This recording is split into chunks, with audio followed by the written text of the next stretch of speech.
Au moment où Arsène Lupin, son repas achevé, tirait de sa poche un beau cigare bagué d'or, la porte de la cellule s'ouvrit.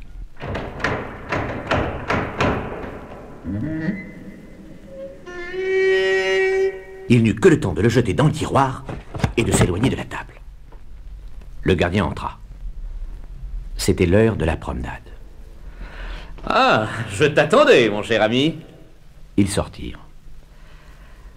À peine avait-il disparu que 2 inspecteurs procédaient sur les ordres de M. Dudouis, chef de la sûreté, à une fouille minutieuse de la cellule. On voulait en finir. Arsène Lupin correspondait sans aucun doute avec l'extérieur et publiait des lettres dans les journaux. La situation devenait intolérable. Il était certain qu'il préparait cette évasion annoncée par lui. Les 2 hommes, aidés du gardien, découvrirent enfin le cigare dans le tiroir de la table. Oh, montrez-moi ça. Eh bien, il ne se refuse rien, notre ami. Un Henri Clay. D'un geste machinal de fumeur, il le porta près de son oreille et le fit craquer. Tiens. Aussitôt, une exclamation lui échappa. Hein? Le cigare avait molli sous la pression de ses doigts.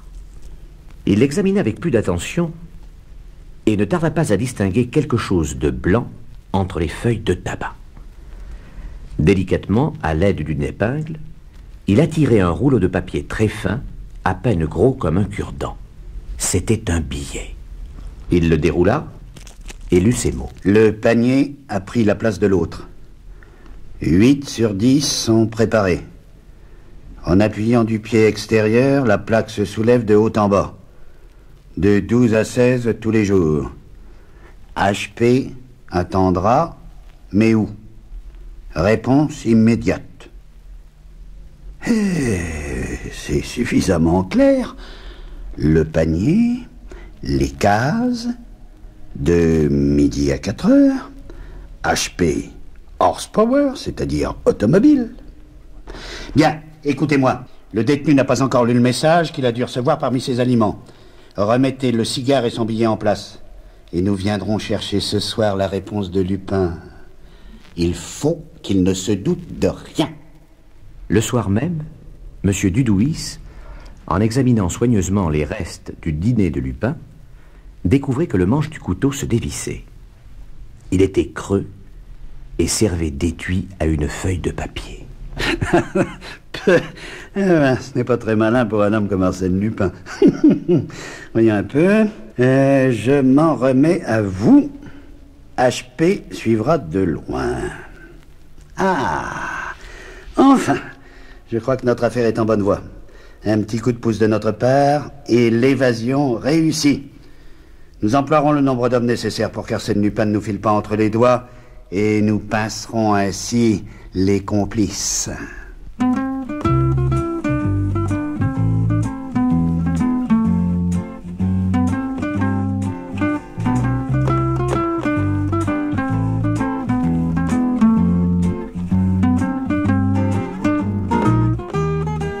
Quelques jours plus tard, au cours d'un transfert pour interrogatoire entre la santé et le dépôt, Arsène Lupin fut ramené seul à bord de l'une des lourdes voitures pénitentiaires, appelée vulgairement panier à salade.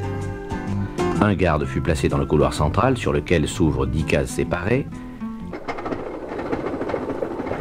La voiture s'ébranla, quitta le quai de l'Horloge, passa devant le palais de justice, traversa le pont et monta au pas le boulevard Saint-Michel. Au carrefour Saint-Germain, elle s'arrêta au milieu d'un encombrement. Arsène Lupin appuya sur la plaque de tôle qui fermait la cellule. Elle s'écarta légèrement. Il passa la tête, puis le corps, puis mit un pied sur un des rayons de la grande roue et sauta à terre. Personne ne l'avait remarqué. Il fit quelques pas en courant, s'arrêta indécis, puis, de l'air insouciant d'un promeneur qui flâne, il continua de monter le boulevard.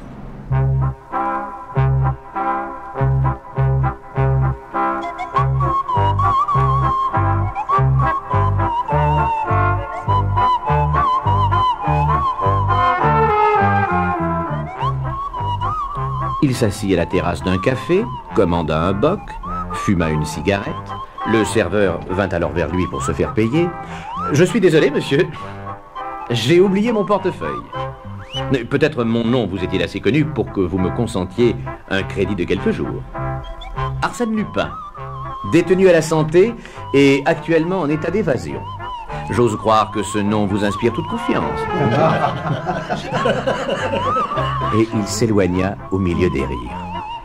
Il repartit vers la rue Saint-Jacques et, arrivé boulevard du Port-Royal, marcha droit vers la prison de la Santé.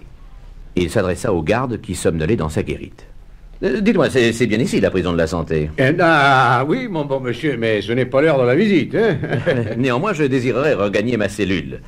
Le fourgon m'a laissé en route et je ne voudrais pas abuser de votre bonté. Dites, vous feriez mieux de passer votre chemin, et plus vite que ça. Mais mon chemin passe par cette porte. Et si vous empêchez Arsène Lupin de la franchir, alors... Arsène Lupin? Qu'est-ce que c'est que cette histoire, hein? Le garde le toisa de la tête aux pieds, abasourdi. Puis il tira une sonnette. La porte de fer s'entrebâilla, le garde affolé chuchota quelques mots, et aussitôt après, le directeur accourut, feignant une violente colère. Enfin, qu'est-ce qui se passe? Allons, monsieur le directeur. Non, ne jouez pas au plus fin avec moi. On a la précaution de me ramener seul dans la voiture. On prépare un bon petit encombrement. Et l'on s'imagine que je vais prendre mes jambes à mon cou pour rejoindre mes amis? Oh, allons. Je n'en serais pas sorti vivant. Non, je vous en prie, monsieur le directeur, qu'on ne s'occupe pas de moi. Le jour où je voudrais m'échapper, je n'aurai besoin de personne.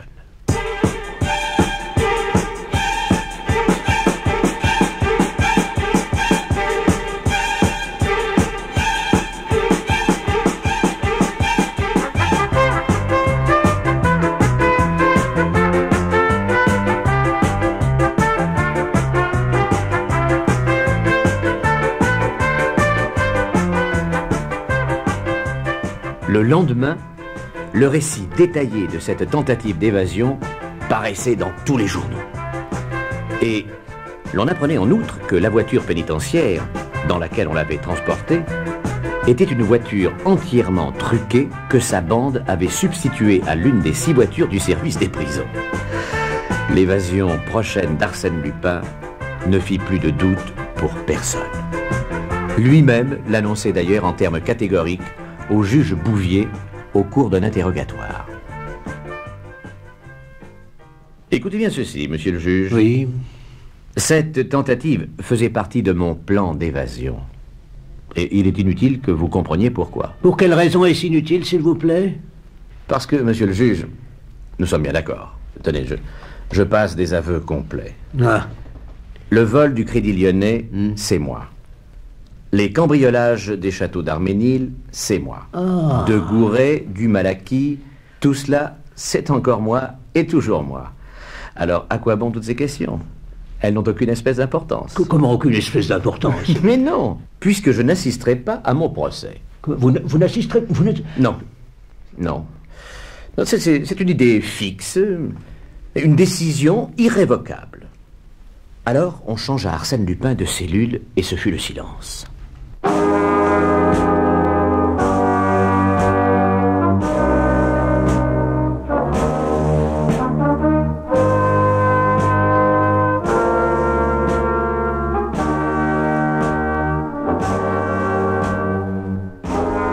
Il dura 2 mois. Arsène les passa étendu sur son lit, le visage presque toujours tourné vers le mur. Il semblait abattu et refusa de recevoir son avocat.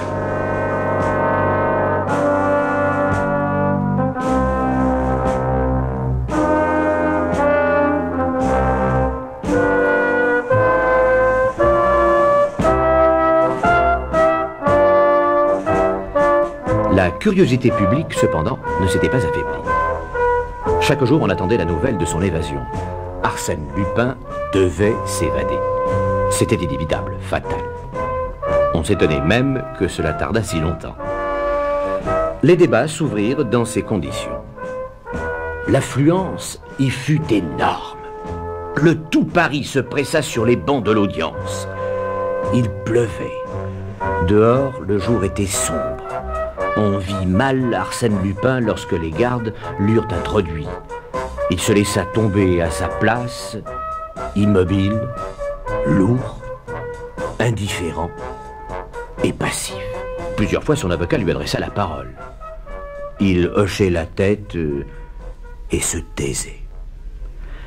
Le greffier lut l'acte d'accusation, puis le président prononça « Accusé, levez-vous.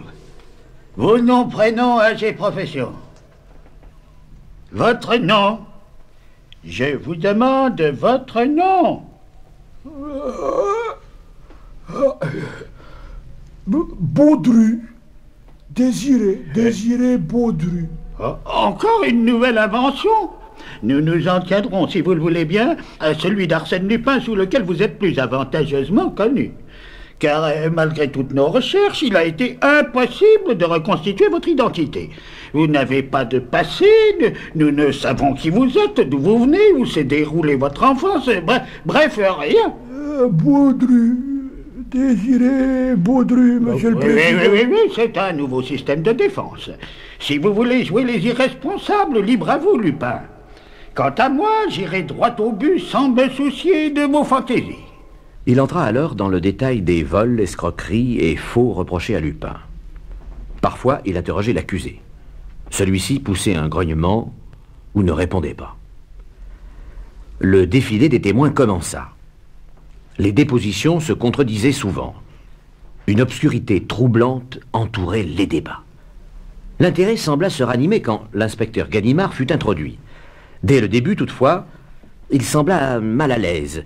Il tourna les yeux plusieurs fois vers l'accusé, avec une gêne visible, tout en racontant les divers incidents, les poursuites auxquelles il avait été mêlé. Mais il était clair qu'une autre pensée l'obsédait. Oui, si vous êtes souffrant, il vaudrait mieux interrompre votre témoignage. Non. Non seulement je... Il se tut, regarda l'accusé longuement, profondément. Monsieur le Président, j'affirme que l'homme qui est ici, en face de moi, n'est pas Arsène Lupin. Hein? Ça, mais que dites-vous? Vous êtes fou? À première vue, on peut se laisser prendre à une ressemblance qui existe, je l'avoue. Mais le nez, la bouche, les cheveux, la couleur de la peau, enfin quoi, c'est pas Arsène Lupin. Et les yeux, dont a-t-il jamais eu ces yeux d'alcoolique? Voyons, expliquez-vous. Que prétendez-vous? À ce que je sais, il aura mis en son lieu et place un complice.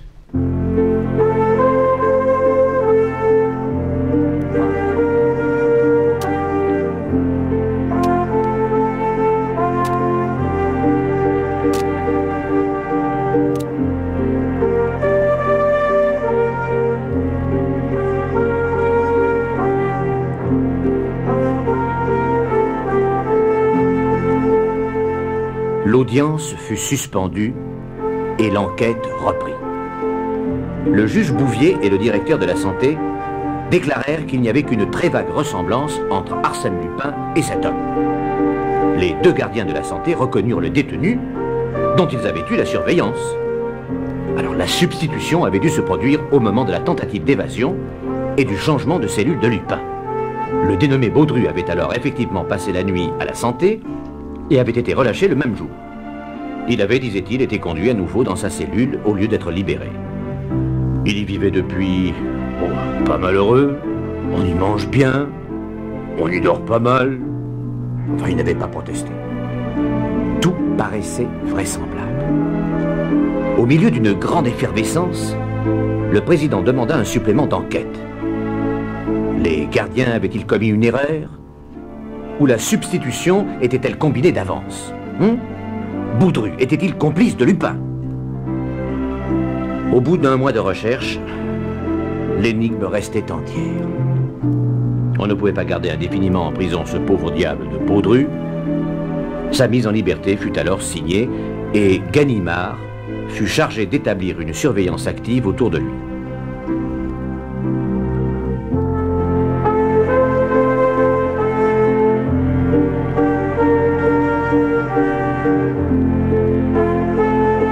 Par un beau matin de janvier, les portes de la prison s'ouvrirent devant Désiré Baudru.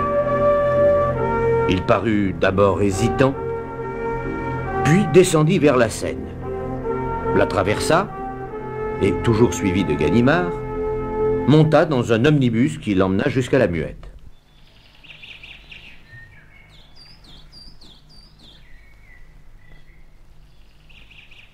D'un pas incertain, il s'enfonça dans le bois de Boulogne, et après avoir erré d'une allée à l'autre, s'assit sur un banc. Impatienté, Ganimard résolut d'entrer en conversation. Il s'assit à côté de lui. « Ah, c'est pas chaud, hein ?»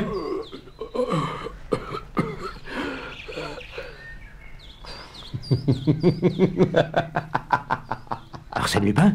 Arsène Lupin! Non, non, non, ne cherche pas ton revolver. C'est moi qui l'ai. M'arrêter après m'avoir fait libérer toi-même, non. Avoue que tu serais ridicule, hein? Alors c'était toi qui étais là-bas. C'est toi qui es ici. Mais ce n'est pas sorcier. Il suffit d'être prêt à toutes les éventualités et de savoir habilement modifier son apparence. C'est les gardiens. Ah, la métamorphose a été progressive. Et Baudru Désiré? Ah, il existe. Il existe. C'est un pauvre innocent que j'ai rencontré l'an dernier et que j'ai mis en sûreté en prévision d'une arrestation toujours possible. Je me suis appliqué à lui ressembler et mes amis lui ont fait passer une nuit au dépôt. Ah, il fallait que l'on retrouve trace de son passage. Et la voiture pénitentiaire? Ah, du bluff. Une petite publicité supplémentaire. J'avais surtout entre les mains un atout formidable. Une carte machinée par moi dès le début. Tout le monde attendait mon évasion. Et il fallait que l'on crût d'avance à cette évasion. Allez, avoue que tu m'as attendu chez toi à 4 heures, 8 jours après notre entrevue à la santé, hein? Quand tu t'es levé pour dire « Cet homme n'est pas Arsène Lupin !» Tout le monde t'a cru immédiatement. Oui, et le cigare? Creusé par moi, ainsi que le couteau. Et les billets? Écrit par moi, naturellement. Mais comment se fait-il qu'au service anthropométrique, on ne se soit pas aperçu que la fiche de Baudru correspondait à celle d'Arsène Lupin? C'est que la fiche de Lupin est fausse. Ah, voilà. Oui. Et maintenant, que vas-tu faire? Ah, je vais me reposer et peu à peu redevenir moi-même. Nous n'avons plus rien à nous dire, je crois. Adieu donc, mon bon ami. Je dîne en ville ce soir et je n'ai que le temps de m'habiller. Je te croyais si désireux de repos. Ah, il y a des obligations mondaines auxquelles on ne peut se soustraire. Le repos commencera demain. Peut-on savoir où tu dînes? À l'ambassade d'Angleterre. Bye bye.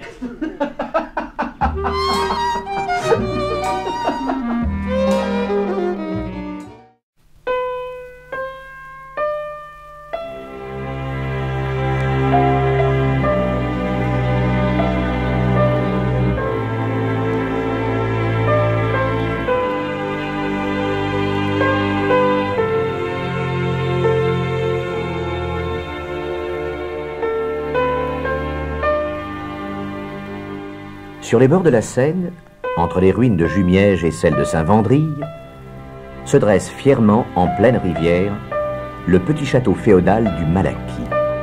L'arche d'un pont le relie à la route.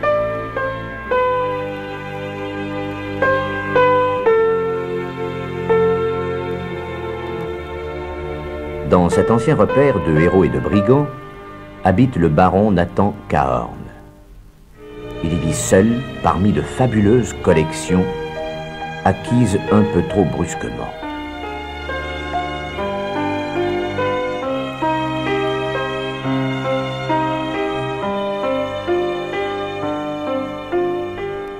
Le baron a peur. Peur pour ses trésors.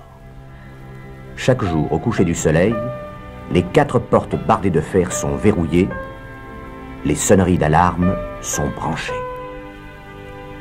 Or, un vendredi de septembre, le facteur se présenta à la porte, et ce fut le baron qui, comme à l'ordinaire, entrebâilla le lourd battant.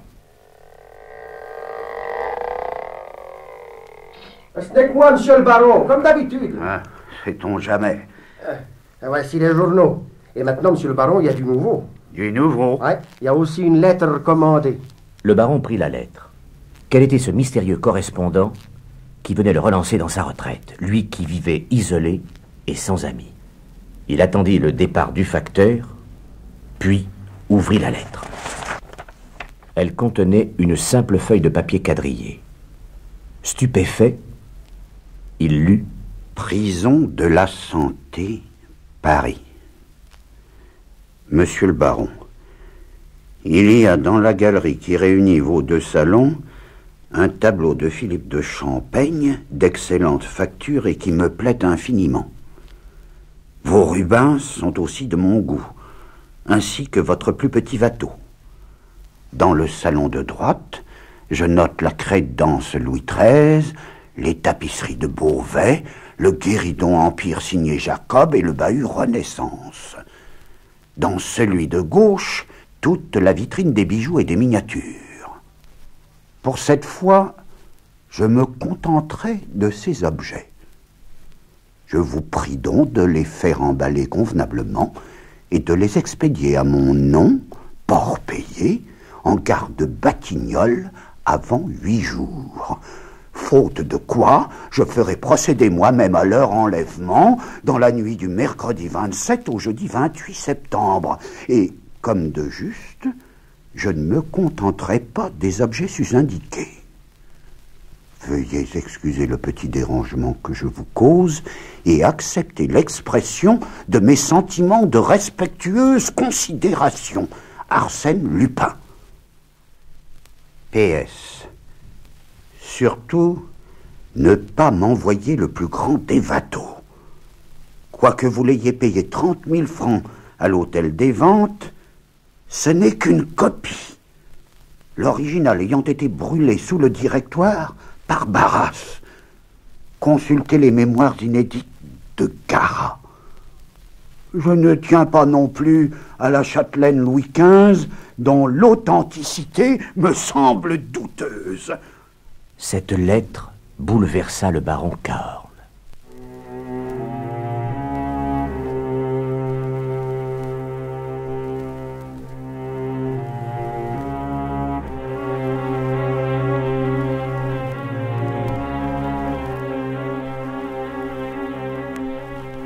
Comment Arsène Lupin, l'infernal cambrioleur qui était sous les verrous arrêté par Ganimard, était si bien renseigné sur ses tableaux et ses meubles? Personne ne les avait jamais vus. La vision de la silhouette farouche du Malaquis, son piédestal à bru, l'eau profonde qui l'entoure, ne suffit pas à le rassurer. Pour Arsène Lupin, existait-il des portes, des ponts-levis, des murailles? Le soir même, il réclamait aide et protection au procureur de la République. 2 jours s'écoulèrent dans l'angoisse.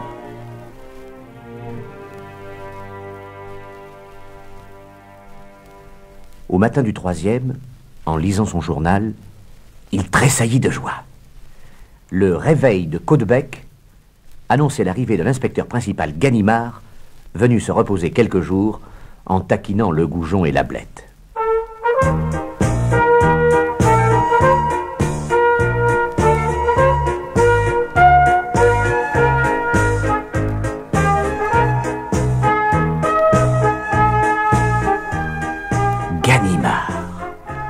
Qui mieux que le retors et patient Ganimard saurait déjouer les projets de Lupin? Le baron n'hésita pas.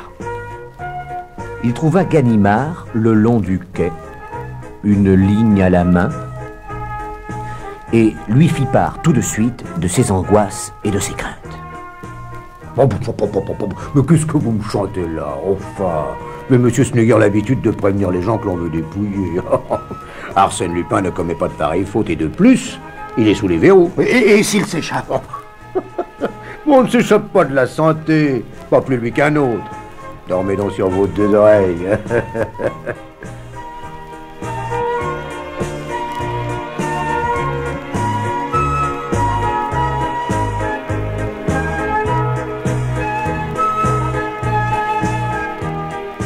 Le baron retourna chez lui, un peu rassuré, vérifia les serrures.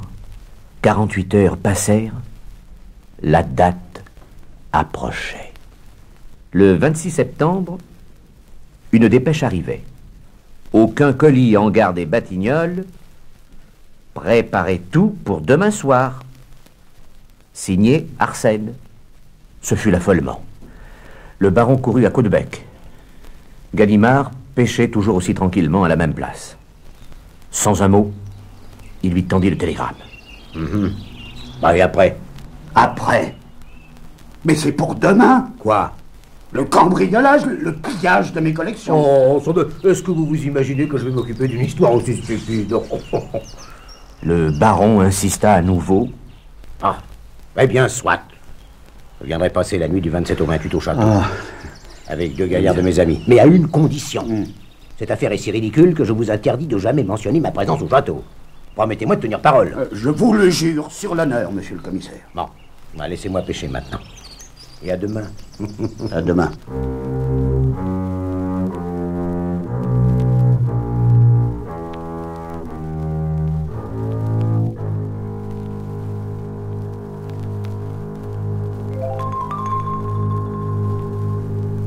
Le lendemain soir, date fixée par Arsène Lupin, Ganimard arrivait au château à 9 h avec ses 2 acolytes et les installait dans la galerie centrale après avoir minutieusement barricadé toutes les issues par où l'on pouvait pénétrer dans les salons menacés.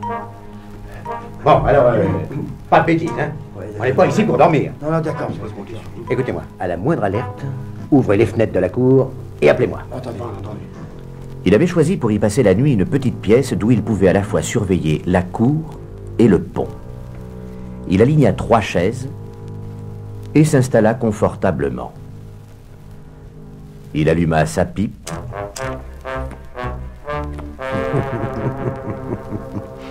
Je raconterai cette histoire à l'ami Lupin et il se tiendra les côtes de rire. Le baron, quant à lui, ne riait pas. Son inquiétude croissait. 11 h. Minuit. 1 heure sonnèrent. Soudain, Commissaire. Commissaire, vous entendez? Oui. Et qu'est-ce que c'est? La corne d'une automobile. Monsieur le baron, à votre place, je dormirai tranquillement. Allons. ce fut la seule alerte.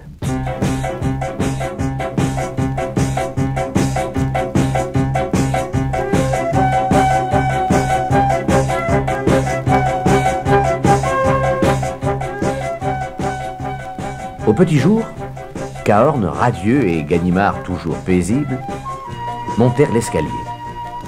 Aucun bruit, rien de suspect. Que vous avez-je dit, monsieur le baron? Il prit les clés et entra dans la galerie. Tonnerre de nom d'un saint! Sur les deux chaises, courbés, les bras ballants, les deux agents dormaient. Les tableaux, la crédence. Sur les murs vides, pointaient les clous inutiles. Le petit Watteau disparut. Mon Watteau, Le Rubens, enlevé. mon Rubens. Les tapisseries, décrochées. Les vitrines vidées de leurs bijoux. Non. Le baron courait d'un endroit à l'autre, fou de douleur et de rage. Ganimard semblait pétrifié. Il examina les fenêtres, fermées. Les portes, intactes. Pas de brèche au plafond, pas de trou au plancher. L'ordre était parfait. Arsène Lupin! Arsène Lupin! Soudain, il bondit sur les deux agents et les bouscula. Ils ne se réveillèrent pas. Il les observa avec attention. Eh ben, on les a endormis. Mais qui? Mais lui, parbleu! Ou sa bande dirigée par lui! C'est un coup de sa façon! La griffe, y a bien! Oh, ce que je suis perdu. Rien à faire. Et pourtant, si nous pouvions découvrir un indice. Découvrir un indice avec Arsène Lupin, mes chers monsieur. Lupin ne laisse jamais rien derrière lui. Les deux agents reprenaient peu à peu connaissance, mais ne se souvenaient de rien. Je jure bien que je le repincerai. Il gagne cette partie. À moi la revanche. Le jour même, une plainte en vol qualifié était déposée par le baron de Cahorn contre Arsène Lupin. Arsène Lupin, détenu à la santé.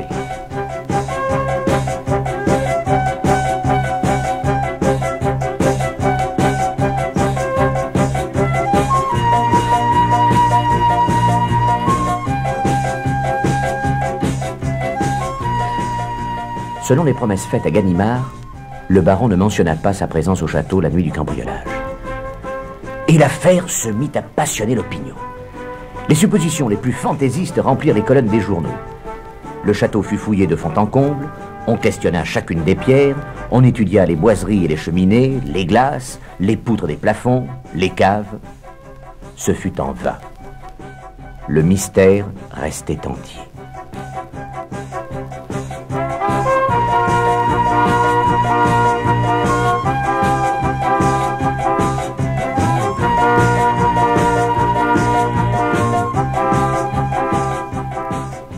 Ganimard se décida alors à rendre visite à Arsène Lupin dans sa cellule de la santé.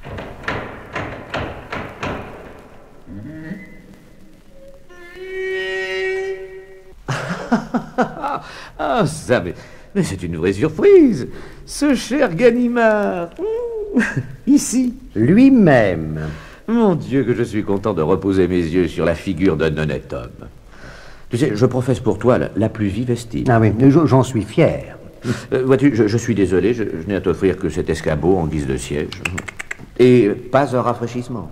Non, pas même un verre de bière. Excuse-moi, je suis là de passage. Mais je bavarde. Je dis des bêtises. Allons au fait. Que me vaut l'honneur de cette visite? L'affaire Cahorn. Il y a une seconde. J'y suis. Affaire Cahorn, un château du Malaquis, 2 Rubens, un watteau et quelques menus objets. Menu. Non, il y a mieux. C'est bien toi qui as conduit l'affaire? Ah, ça oui. Depuis A jusqu'à Z, y compris la lettre et le télégramme. Bon, eh bien, raconte-moi l'aventure. Oh. Comme tu y vas. Te dévoiler mes secrets? Bon, écoute, enfin. Dis-moi, que penses-tu de ma lettre au baron? Je pense que tu as voulu te divertir, hein? Épater la galerie. Eh bien, je t'assure, Ganimard, je te croyais plus fort. Ouais.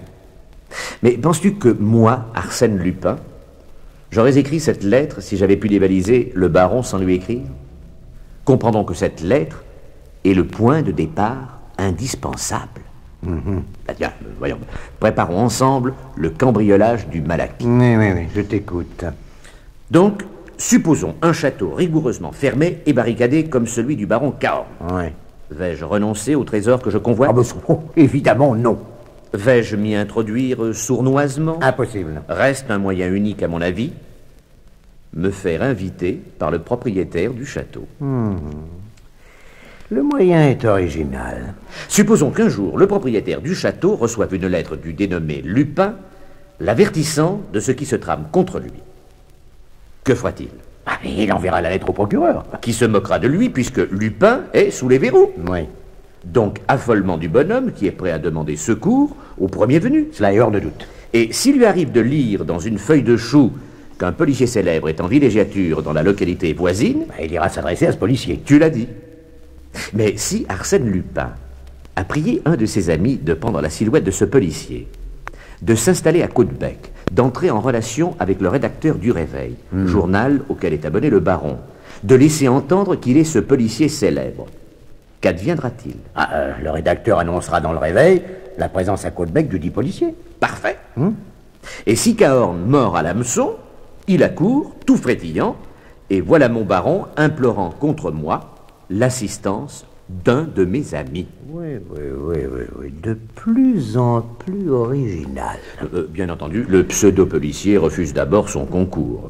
Alors là-dessus, dépêche d'Arsène Lupin, épouvante du baron qui supplie à nouveau mon ami, il accepte enfin et amène au Malaquis 2 gaillards de notre bande qui, la nuit, pendant que Cahorn est gardé par son protecteur, déménagent par la fenêtre dans une chaloupe un certain nombre d'objets. C'est simple, comme Lupin. Et c'est tout simplement merveilleux. Et qui est le policier assez illustre pour que son nom ait pu attirer le baron à ce point? Il n'y en a qu'un. Ni lequel? Le plus illustre. L'ennemi personnel d'Arsène Lupin. Bref, le fameux Ganimard. Moi? Oui.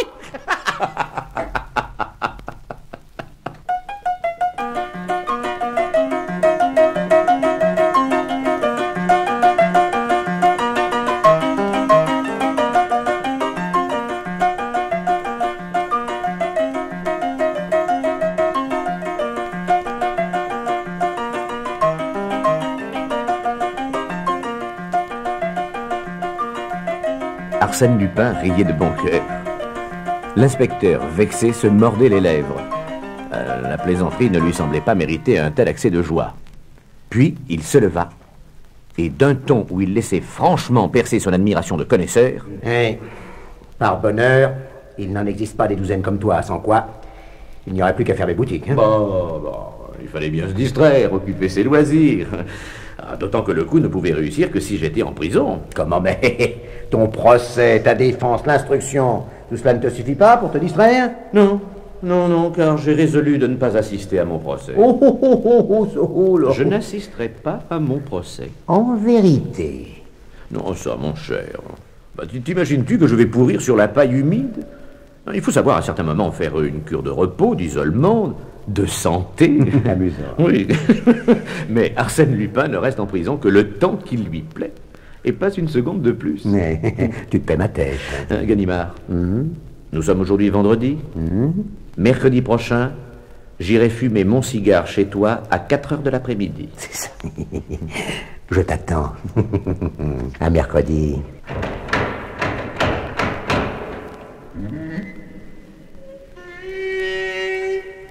Ganimard, tu oublies ta montre. Hein? Ta montre. Pardonne-moi. Elle s'était égarée dans ma poche. Une mauvaise habitude. D'autant plus que celle-ci me suffit. JB. Mais qui diable cela peut-il bien être? Ah, mais oui, c'est vrai. Mais je me souviens. Jules Bouvier, mon juge d'instruction. Un homme charmant, d'ailleurs.